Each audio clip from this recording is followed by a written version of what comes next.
Hello students, आप सभी का फिर से स्वागत है मेरे इस यूट्यूब चैनल पे। आज की इस वीडियो के अंदर जो है हम लोग ट्रिग्नोमेट्री के बारे में पढ़ने वाले हैं। जैसा कि आप सभी जानते हैं कि इस चैप्टर का जो है फर्स्ट पार्ट ऑलरेडी जो है हमारे चैनल पे अवेलेबल है। आप वहाँ से उस वीडियो को देख सकते हैं जिसका डिस्क्रिप्शन में लिंक रहेगा। तो अगर स्टूडेंट्स आप अगर हमारे चैनल पर नए हैं तो जरूर हमारे चैनल को सब्सक्राइब करें। तो चलिए हम लोग अपनी वीडियो की शुरुआत करते हैं। देखिए स्टूडेंट्स, यहाँ पे क्या है कि हम लोग जो है ना पिछले क्लासेज में जो है हम पढ़े थे कि ट्रिग्नोमेट्री जो है ना वो टोटल 6 रेशियोज में डिवाइड है। ठीक है, तो उन रेशियोज पे जो है ना हम लोग कुछ क्वेश्चन करने वाले हैं। जिस तरीके का मैंने आपको थ्योरम बताया था, थ्योरी बताया था, उस थ्योरी का यूज करते हुए जो है ना हम लोग इसमें जो है ना क्वेश्चन से इस वीडियो की शुरुआत करते हैं। तो पहला स्टूडेंट्स क्वेश्चन ये कहता है ना कि एक फिगर दे रखा है, this is your right angle triangle. ये एक आपका जो है ना एक ऐसा ट्रायंगल है जिसके अंदर एक राइट एंगल ही बना हुआ है। ठीक है, और हम लोग पहले ही आपको बता चुके हैं कि ट्रिग्नोमेट्री के अंदर जो है ना हमेशा जो है आपका जो ट्रायंगल होगा वो राइट एंगल ट्रायंगल होना चाहिए, वरना आप वहाँ पे इसको ट्रिग्नोमेट्री के अंदर यूज नहीं कर सकते, क्योंकि इसमें जो है ना परपेंडिकुलर, बेस और हाइपोटेनस की जरूरत पड़ती है। ठीक है, और नॉर्मल अगर ट्रायंगल है, अगर उसमें अगर परपेंडिकुलर दिया हुआ है तो वहाँ से यूज कर सकते हैं, अगर हाइपोटेनस दिया हो तो यूज कर सकते हैं, लेकिन नॉर्मली जो है हमें देखने के लिए मिलता है राइट एंगल ट्रायंगल वाले ट्रायंगल में ही हमें राइट एंगल देखने के लिए मिलता है। तो चलिए स्टूडेंट्स, क्वेश्चन क्या कहता है, कह रहा है कि AB is equal to 4 centimetre. देखिए यहाँ पे क्या है कि ये जो है ना AB कितना दे रखा है स्टूडेंट्स, 4 सेंटीमीटर दे रखा है, और BC कितना दे रखा है, 3 सेंटीमीटर दे रखा है, और AC की वैल्यू जो है ना यहाँ पे नहीं दे रखा है। AC की वैल्यू जो है हमें पता करनी है कि AC की वैल्यू है क्या। और उसके बाद क्वेश्चन ये कहता है कि find the value of all trigonometric ratios, यानी हमें जितने भी ट्रिग्नोमेट्रिक रेशियोज हैं, यानी जो 6 रेशियोज के बारे में हम लोग पढ़े थे, उनका सारे का वैल्यू भी हमें फाइंड करना है। तो देखिए स्टूडेंट्स, यहाँ पे सबसे पहले जो है ना हम लोग एक और चीज यहाँ पे कमी है, उस कमी को देखते हैं। मान लीजिए कि एंगल जो है ना आपका यहाँ बन रहा है, जो बेस एंगल है वो आपका यहाँ पे है।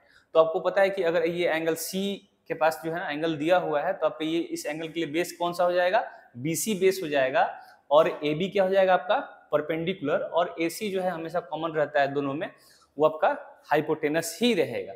तो अब देखिए यहाँ पे क्या है कि सबसे पहले जो है ना हम लोग यूज करने वाले हैं पाइथागोरस थ्योरम का, जो कि आप लोग क्लास 6 से ही पढ़ते आ रहे हैं। तो उस चीज का जो है अभी हम लोग यूज करने वाले हैं। तो देखिए यहाँ पे क्या है कि सबसे पहले जो है ना अगर हम इसका सोल्यूशन करते हैं, तो सोल्यूशन में जो है जैसे आपको देखिए यहाँ पे जो पाइथागोरस थ्योरम होता है, तो लिखेंगे यहाँ सॉल्यूशन में according to Pythagoras theorem, according to Pythagoras theorem. अब देखिए स्टूडेंट्स, यहाँ पे जो है ना पाइथागोरस थ्योरम का यूज करते हुए जो है हम लोग सबसे पहले इसका हाइपोटेनस निकालने वाले हैं। तो फॉर्मूला क्या कहता है, H square is equal to P square plus B square, यानी ये जो है आपका एच स्क्वायर यानी हाइपोटेनस का स्क्वायर जो होता है वो इनके इसके स्क्वायर और इसके स्क्वायर के सम के बराबर होता है। ठीक है, तो देखिए यहाँ पे हमें जो है ना क्या निकालना है, एच स्क्वायर निकालना है। तो एच स्क्वायर सॉरी एच की वैल्यू निकालनी है, तो सबसे पहले जो है इस फॉर्मूला में एच स्क्वायर है, तो इसको हम लोग निकाल के देखते हैं। तो देखिए पी यहाँ पे कितना है आपका स्टूडेंट्स, पी कितना हो जाएगा 4 सेंटीमीटर। तो यहाँ पे क्या लिख देंगे 4 का स्क्वायर, और बी कितना है स्टूडेंट्स यहाँ पे 3 है, तो 3 का स्क्वायर कितना हो जाएगा, 4 का स्क्वायर कितना होता है 16, और 3 का स्क्वायर कितना होता है 9। तो टोटल आपको जोड़ के कितना बन गया यहाँ पे 25 सेंटीमीटर। अब देखिए स्टूडेंट्स, यहाँ पे क्या है ना कि आपकी जो वैल्यू आई है वो कितनी की वैल्यू आई है, H square is equal to 25 centimetre है, और यहाँ से जो है स्क्वायर जो है इसको ले जाएंगे इधर, तो ये अंडर रूट में आ जाएगा, और इसकी जो वैल्यू आ जाएगी कितनी आ जाएगी स्टूडेंट्स 5 सेंटीमीटर। अब देखिए स्टूडेंट्स, यहाँ पे अगर हम देखें तो एच की वैल्यू कितनी है यहाँ पे 5 सेंटीमीटर, और इसके बाद जो हमें क्वेश्चन में क्या कहता है कि find the value of all trigonometric ratios, यानी हमें जो है यहाँ से सारे जो है ट्रिग्नोमेट्रिक रेशियो का वैल्यू फाइंड करना है। तो देखिए हम लोग कैसे वैल्यू फाइंड करने वाले हैं। तो मैंने आपको बताया था कि साइन थीटा किस दो साइड का रेशियो है, साइन थीटा जो है मैंने बताया था ना कि ये किस दो साइड का रेशियो है, तो ये आपका है परपेंडिकुलर और हाइपोटेनस का। किसका स्टूडेंट्स है, परपेंडिकुलर और हाइपोटेनस का। अब एक चीज बताइए स्टूडेंट साहब कि परपेंडिकुलर इसमें क्या होगा, तो परपेंडिकुलर अभी जैसे मैंने आपको बताया कि परपेंडिकुलर का वैल्यू कितना है यहाँ पे, P is equal to 4 centimetre, B is equal to 3 centimetre, और H is equal to 5 centimetre, जैसा कि हमने अभी निकाला। तो देखिए यहाँ पे इसको जो है ना आप साइड में लिख के रखिएगा, तो आपको ये सॉल्व करने में ऐसे क्वेश्चन को बहुत आसानी होगी। ठीक है, वो आसानी इसलिए होगी क्योंकि आप जो है ना डेटा एक साथ इकट्ठा कर लेंगे और वहाँ पे आप आसानी से देख के बना सकते हैं। अगर हम डेटा को इधर-उधर लिखेंगे ना तो थोड़ा समस्या आ सकती है। और देखिए ये 10th क्लास में ही नहीं आपको जरूरत पड़ेगा, जब आप कंपटीशन की तैयारी करेंगे ना, तो जैसे एसएससी का एग्जाम देते हैं या फिर रेलवे का एग्जाम देते हैं, ये हर जगह जो है ना आजकल ट्रिग्नोमेट्री क्वेश्चंस का भी जो है ना आपका एग्जाम में आता है। तो इस चीज़ को देखते हुए जो है आप इसको अगर सही तरीके से अभी आप समझेंगे तो आने वाले समय में कंपटीशन की तैयारी करेंगे तो वहाँ पे कोई दिक्कत, कोई परेशानी नहीं होगी। और ट्रिग्नोमेट्री क्वेश्चन जो होते हैं ना बहुत ही सिंपल होते हैं। आप बस उसका बेसिक चीज आप समझ जाओगे ना तो आप कोई भी जो है ट्रिग्नोमेट्री क्वेश्चन आएगा ना, किसी भी तरह का प्रूव करने के लिए कैसा भी आएगा, बस आपको बेसिक समझ जाना है। तो बेसिक आप जिस तरीके से समझ जाएंगे वो आसानी से आप कोई भी क्वेश्चन को सॉल्व कर सकते हैं। तो देखिए यहाँ पे क्या है कि मैंने पी की वैल्यू कितनी दी हुई है 4 सेंटीमीटर, बी की वैल्यू कितनी है 3 सेंटीमीटर, और एच की वैल्यू कितनी है 5 सेंटीमीटर है। देखिए स्टूडेंट्स यहाँ पे पी आपको कितना है 4 और एच कितना आया है 5, यानी साइन थीटा का रेशियो कितना आ गया 4/5। अब देखिए स्टूडेंट्स इसके बाद जो है आपका आता है cos थीटा। तो cos थीटा की वैल्यू क्या होगी b/h। तो b की वैल्यू कितनी है स्टूडेंट्स, देखिए b की वैल्यू कितनी है आपकी 3 और h 5 है, ठीक है, यानी cos थीटा का वैल्यू कितना हो गया 3/5। उसी तरीके से जो है अगर आप tan थीटा की बात करते हैं तो tan थीटा को हमने क्या बताया था कि आप लिख सकते हैं sin theta upon cos theta, या लिख सकते हैं p/b भी लिख सकते हैं। तो देखिए यहाँ पे क्या है कि अगर हम इस वाले फॉर्मूले से चलते हैं, इस वाले जो ये वाला फॉर्मूला दिया हुआ है ना, अगर हम इसके अनुसार चलते हैं तो क्या लिख सकते हैं साइन थीटा का वैल्यू कितना है 4/5, तो 4/5 लिख लीजिए, और cos थीटा का वैल्यू कितना है 3/5। देखिए ये कट जाएगा तो इसका आंसर कितना हो जाएगा 4/3, यानी tan थीटा का वैल्यू कितना हो गया स्टूडेंट्स 4/3। उसी तरीके से बाकी जो 3 बचे हुए हैं आप उसका निकाल सकते हैं। जैसे उसके बाद जो आपका आता है cot थीटा, तो cot थीटा जो है आपका हो जाएगा tan थीटा क्या होता है ये उल्टा होता है, यानी ये b/p हो जाएगा। फिर उसके बाद आता है आपका sec थीटा, sec थीटा जो है वो cos थीटा का उल्टा होता है, तो यहाँ पे आपका हो जाएगा h/b। उसी तरह से आपका एक cosec थीटा होता है, तो cosec थीटा का वैल्यू कितना हो जाएगा, ये sin थीटा का उल्टा होता है, तो इसका वैल्यू हो जाएगा h/p। तो आई थिंक स्टूडेंट्स ये मैंने आपके लिए 3 निकाल दिया है, और 3 जो है आप निकाल कर मुझे कमेंट बॉक्स में कमेंट करके बताएंगे कि इसका आंसर क्या होगा। तो अभी देखिए यहाँ पे जो है ना हम लोग इसमें आगे थ्योरम करने वाले हैं, तो उस थ्योरम को हम लोग देखते हैं। देखिए स्टूडेंट्स यहाँ पे जो है ना मैंने आपको बोला कि अभी थ्योरम पढ़ाऊंगा, लेकिन उससे पहले जो है और भी कुछ इंपॉर्टेंट क्वेश्चन है, उस इंपॉर्टेंट क्वेश्चन की हम लोग जो है इस वीडियो में करेंगे। जो थ्योरम का वीडियो होगा मैं आपके लिए स्पेशली उसका वीडियो बना दूंगा। तो देखिए स्टूडेंट्स यहाँ पे क्या है ना कि अभी एक क्वेश्चन आपके सामने आया है। क्वेश्चन क्या है, कहता है कि sine a is equal to 8/17। देखिए स्टूडेंट्स यहाँ पे जो साइन a की वैल्यू दे रखी है, कितनी दे रखी है 8/17। Then find the value of 4 cosec theta minus 3 tan theta upon sec theta plus tan theta, यानी हमें जो है ना इस इक्वेशन की जो है वैल्यू फाइंड करनी है। तो देखिए यहाँ पे क्या है ना कि अगर हम बात करते हैं तो sine a is equal to 8/17 दे रखा है। तो सबसे पहले देखिए यहाँ पे जो है ना साइन a का जो है ना ऑलरेडी आप जानते हैं कि साइन a का जो रेशियो होता है वो कितना होता है p/h, यानी यहाँ पे 8 क्या है p का वैल्यू है, यानी परपेंडिकुलर का वैल्यू है, और ये 17 किसका वैल्यू है हाइपोटेनस का वैल्यू है स्टूडेंट्स। अब देखिए यहाँ पे क्या है कि अगर हम इस फिगर को बनाते हैं, सपोज कीजिए ना कि इस फिगर को हम लोग बनाते हैं, ठीक है, तो ये आपका जो है फिगर हो गया जिसमें मान लीजिए कि A B C, ठीक है। तो अब देखिए स्टूडेंट्स यहाँ पे क्या है कि अगर हम इस फिगर के अनुसार देखते हैं जो क्वेश्चन में दिया है साइन इज इक्वल टू 8/17, तो एंगल कहाँ बन रहा है आपका, एंगल यहाँ बन रहा है, यानी साइन ए लिखा हुआ है ना, तो साइन ए का मतलब है कि ये आपका यहाँ पे बन रहा है एंगल, तो आपका तो ये बेस हो गया, ये हाइपोटेनस हो गया, और ये परपेंडिकुलर। तो परपेंडिकुलर का वैल्यू कितना है स्टूडेंट्स 8 है, उसके बाद हाइपोटेनस का वैल्यू कितना दे रखा है 17 है, ठीक है। चलिए यहाँ तो ठीक है, आपको आसानी से क्वेश्चन कर लेंगे, लेकिन उसके बाद जो है ना थोड़ा सा आपके लिए दिक्कत हो सकता है। दिक्कत क्या हो सकता है कि आप समझ रहे होंगे सर क्वेश्चन तो ऐसा दे दिया है, इसमें तो आप पहले बताए हैं कि अलग अलग हम निकाल लेंगे, तो हाँ वही काम करना है जो हम आपको अलग अलग बताए हैं ना, वही काम करेंगे। लेकिन सबसे पहले जो है इसको सॉल्व कर, जो वैल्यू निकालने से पहले जो है सबसे पहला काम हमारा यहाँ पे ये होगा कि हम लोग बेस फाइंड करते हैं। तो बेस कैसे फाइंड करेंगे, तो मैंने आपको एक फॉर्मूला बताया था पाइथागोरस थ्योरम के बारे में, तो उस फॉर्मूला को जो है ना अभी हम लोग यहाँ यूज करेंगे। तो देखिए वहाँ पे जो है ना फॉर्मूला क्या कहता है h² is equal to p² plus b², ठीक है। तो अब देखिए मुझे ये वाली वैल्यू निकालनी है ना, तो हम लोग यहाँ पहले इसको रीअरेंज कर लेते हैं, आपको आसानी होगा सॉल्व करने में। तो हम लिख सकते हैं ना, देखिए h² और ये इधर आएगा तो क्या बन जाएगा minus P square is equal to B square. अब देखिए स्टूडेंट्स यहाँ पे क्या है कि हम थोड़ा सा इसको रीअरेंज कर लेते हैं, तो ये B square is equal to लिख सकते हैं H square minus P square, उसका क्या बन जाएगा B is equal to under root H square minus P square. अब देखिए जो हम लोग को बाद में रीअरेंजमेंट करना था वो हम लोग यहीं पे कर लिए, आपको आसानी हो जाएगा इसको सॉल्व करने में। तो देखिए यहाँ पे क्या है कि h का जो वैल्यू होता है वो कितना है, h का वैल्यू कितना है 17, तो 17 का स्क्वायर बन जाएगा स्टूडेंट ना, और उसके बाद 8 का, ये 8 का स्क्वायर हो गया, ठीक है।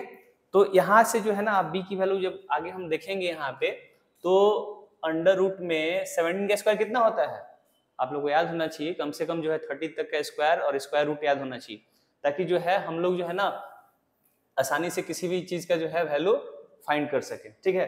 तो यहाँ पे देखिए इसको जो है अंडर रूट में 17 का स्क्वायर दिया हुआ है, तो 17 का स्क्वायर कितना होता है 289, और 8 का स्क्वायर कितना होता है 64, तो 289 में से अगर 64 घटाएंगे ना स्टूडेंट्स तो आपके यहाँ पे 225 आएगा, कितना आएगा 225, और इसका अगर आप अंडर रूट निकालिएगा तो कितना आ जाएगा 15, जो कि आपको ये सब याद होना चाहिए, क्योंकि देखिए आप 10th क्लास में आ गए हैं ना, तो 10th क्लास में जो है ना हमें कम से कम जो है 30 तक का स्क्वायर और स्क्वायर रूट याद होना चाहिए, जो कि आपको क्लास 8th में पढ़ाया गया था क्यूब एंड क्यूब रूट के बारे में। तो आई थिंक वहाँ से जो है आप जानते होंगे कैसे स्क्वायर और स्क्वायर रूट निकालते हैं। अगर आपको ये 10th क्लास में सिखाना पड़े तो इसका मतलब ये कि आप 10th क्लास के लायक नहीं है, आप फिर से 8th क्लास को पढ़िए, ठीक है। तो देखिए यहाँ पे क्या है ना कि हम लोग जो है सबकी वैल्यू निकाल लिए, हमारे पास P भी है, H भी है और B भी आ गया है। तो सबसे पहला मैंने काम क्या कहा था कि इनको आप लिख लीजिए एक जगह लिखने का मतलब ये है कि सपोज कीजिए कि यहाँ पे जो है H की पहले P लिखते हैं सबको लगातार, तो P की वैल्यू कितनी है 8 है, B की वैल्यू कितनी है आपकी 15 है, और H की वैल्यू कितनी है यहाँ पे 17 है, ठीक है। ये तीन वैल्यू मेरे पास है। अब हमें देखिए आगे का काम क्या करना है कि जो क्वेश्चन आपको ये दे रखा है, यानी जो क्वेश्चन आपको ये बॉक्स में मैंने किया है ना, इस क्वेश्चन को जो हमें सॉल्व करना है। तो यहाँ पे ध्यान देना होगा कि हमें किसकी किसकी वैल्यू चाहिए। तो यहाँ पे कॉसेक थीटा दिख रहा है, एक सेक थीटा दिख रहा है और एक टेन थीटा दिख रहा है, ऊपर में भी टेन थीटा है, यानी हमें तीन चीज का ही वैल्यू निकालना है, हमें ज्यादा चीज का नहीं निकालना है। जैसे पिछले क्वेश्चन में हम लोग पूरे के चिक निकालते थे ना, तो पूरे का हमको वैल्यू नहीं निकालना है, हमको सिर्फ कितना वैल्यू निकालना है, सिर्फ तीन का, कॉसेक थीटा, सेक थीटा और टेन थीटा। तो निकाल लेते हैं यहाँ पे। देखिए स्टूडेंट्स यहाँ पे जो है सबसे पहले हम निकालते हैं कॉसेक थीटा, ठीक है। तो कॉसेक थीटा का मैंने बताया था आपको कि हाइपोटेनस अपॉन परपेंडिकुलर, ठीक है। तो देखिए यहाँ पे आपका हाइपोटेनस क्या है 17 है और परपेंडिकुलर कितना है स्टूडेंट्स 8 है, ठीक है। उसके बाद जो है आपका सेक थीटा है, तो सेक थीटा का क्या हो जाएगा h अपॉन बी, तो h अपॉन बी का वैल्यू h तो 17 ही है और b कितना है स्टूडेंट्स 15 है, ठीक है। उसके बाद जो है आपका एक है यहाँ पे tan थीटा, तो tan थीटा का हम क्या लिख सकते हैं p अपॉन b, जो कि आपका हो जाएगा p का वैल्यू कितना है 8 और b का वैल्यू कितना है 15। आई थिंक स्टूडेंट्स यहाँ पे जो है ना आपको ये निकालना आ गया होगा। अब चलिए हम उसको ना क्वेश्चन पे करते हैं, क्वेश्चन कैसे सॉल्व होगा। तो देखिए यहाँ पे क्या है कि क्वेश्चन हम लिखते हैं यहाँ पे 4 cosec theta minus 3 tan theta, नीचे देंगे यहाँ पे sec theta plus tan theta. तो चलिए इसको जो है हम लोग सॉल्व करने वाले हैं, ठीक है। तो यहाँ पे जो है कॉसेक थीटा का स्टूडेंट्स वैल्यू कितना आया है, यहाँ पे कॉसेक थीटा का वैल्यू कितना है देखिए तो 17/8 है, तो हम क्या लिख देंगे यहाँ पे 17/8, उसके बाद माइनस का साइन है तो माइनस लिख देंगे। और tan थीटा का वैल्यू कितना है स्टूडेंट्स तो 8/15, तो लिखेंगे 3 × 8/15 अपॉन, और देखिए यहाँ sec theta plus tan theta दिया हो, तो सेक थीटा का वैल्यू कितना है यहाँ पे आपका 17/15 और tan थीटा का वैल्यू कितना है 8/15, ठीक है स्टूडेंट्स। तो यहाँ पे देखिए यहाँ पे जब इसको सॉल्व कीजिएगा तो 17 देखिए अच्छा ये कट भी जाएगा, तो हम लोग इसको कटा देते हैं सबसे पहले। ये 4 2 कितना होता है 8 और 3 5 15, ठीक है। तो देखिए यहाँ पे जो है ये 3 से 5 टाइम्स में चला गया, तो यहाँ पे कितना आपका हो गया 17/2 माइनस 8/5 अपॉन, देखिए स्टूडेंट्स यहाँ पे इसको सॉल्व कीजिएगा ना, तो ये 15 मतलब एलसीएम निकाल के, आपको एलसीएम का ऐड आता होगा, तो हम लोग क्या करेंगे एलसीएम जब निकालेंगे तो 15 रहेगा, ठीक है। तो ये 17 और 8 कितना हो जाएगा 25/15। उसके आगे सॉल्व कीजिएगा तो यहाँ 2 और 5 का एलसीएम कितना हो जाएगा आपका 10 एलसीएम हो गया ना स्टूडेंट्स। तो अब देखिए यहाँ पे जो है 10 जो है आपका एलसीएम हो गया यहाँ पे, ठीक है। तो 10 जो है ना एलसीएम हो गया ना यहाँ पे, तो यहाँ से देखिए 17 5 से कितना होता है 85, और ये 8 टू जा कितना होता है 16 अपॉन 25/15। देखिए स्टूडेंट्स यहाँ पे जो है मैंने इसको यहाँ लास्ट स्टेप तक कर दिया है। अब इसके बाद मैं आपका ना स्किल जो है ना टेस्ट करूंगा, या तो चलिए ठीक है इसको बता देता हूँ। पहला क्वेश्चन है ना इस टाइप का, तो बता ही देता हूँ। तो अब देखिए यहाँ पे क्या है ना कि यहाँ ऊपर में थोड़ा जगह है, मैं यहाँ पे आपको बता देता हूँ ऐसे करके, ठीक है। तो देखिए यहाँ पे मैंने क्या लिखा है 85 - 16। तो आप 85 में से जब 16 घटाइएगा तो कितना हो जाएगा। तो आप अगर नॉर्मल अगर बिगनर भी हैं तो देखिए आपके लिए बता देता हूँ, यहाँ पे ये लिख देता हूँ। यहाँ पे ये 5 है तो 15 में से 6 गया 9 हो जाएगा, और यहाँ 7 में से होंगे 69, यानी आपका हो जाएगा 69 अपॉन 10 और अपॉन 25 अपॉन 15। देखिए स्टूडेंट्स यहाँ पे थोड़ा सा क्या है ना कि ये इस तरह का फ्रैक्शन कभी भी दिखे तो आपको आसानी के लिए बता देता हूँ कि इसको ऐसे रहने दीजिए और इसको डिवाइड लगाइए। तो 69 10 डिवाइडेड बाई 25/15, इसको जब सॉल्व कीजिएगा तो 69 डिवाइडेड बाई 10 इंटू 15/25। देखिए यहाँ पे कट भी सकता है तो आप आराम से कटा सकते हैं। 5 2 = 10 और 5 3 = 15, ठीक है। तो अब देखिए यहाँ पे जो है ना 69 इंटू 3 कीजिएगा, तो 69 इंटू 3 जब कीजिएगा तो 9 3 = 27 और 6 3 = 18, यानी 207/50। यही आपका जो है आंसर हो जाएगा। ये क्या हो जाएगा स्टूडेंट्स, आपका आंसर होगा। आई थिंक स्टूडेंट्स आपको जो है ना ये दो क्वेश्चन जो मैंने कराया है, आपको ये दोनों क्वेश्चन जो है अच्छे तरीके से समझ में आया होगा। अगर अच्छे से समझ में नहीं आया तो आपको जो है इसको एक बार फिर से आप देखिए, फिर भी समझ में नहीं आता है तो आप मुझे कमेंट बॉक्स में कमेंट करके बताइए। मैं आपको जो है फिर से इसके लिए स्पेशल जो है कुछ और क्वेश्चन जो है अपने वीडियो के माध्यम से आपके सामने लेकर आऊँगा, ताकि आपको जो है जितने भी इस थ्योरी से जितने भी क्वेश्चन आपको कोई भी दिक्कत होगा तो आप उसको आसानी से सॉल्व कर सकते हैं। तो आपको ये वीडियो कैसा लगा जरूर मुझे जो है कमेंट बॉक्स में कमेंट करके बताइए, क्योंकि आप सबका प्यार ही जो है हमारे चैनल को ग्रो करेगा। और मुझे उम्मीद है कि आपको ये वीडियो बहुत ही पसंद आया होगा, और पसंद आया है तो पसंद के लिए जो है एक तो लाइक बनता है और एक सब्सक्राइब बनता है। तो जो लोग नए हैं फिर से मैं उनसे रिक्वेस्ट करूंगा, अगर आप हमारे चैनल पर नए हैं तो जरूर हमारे चैनल को सब्सक्राइब करें।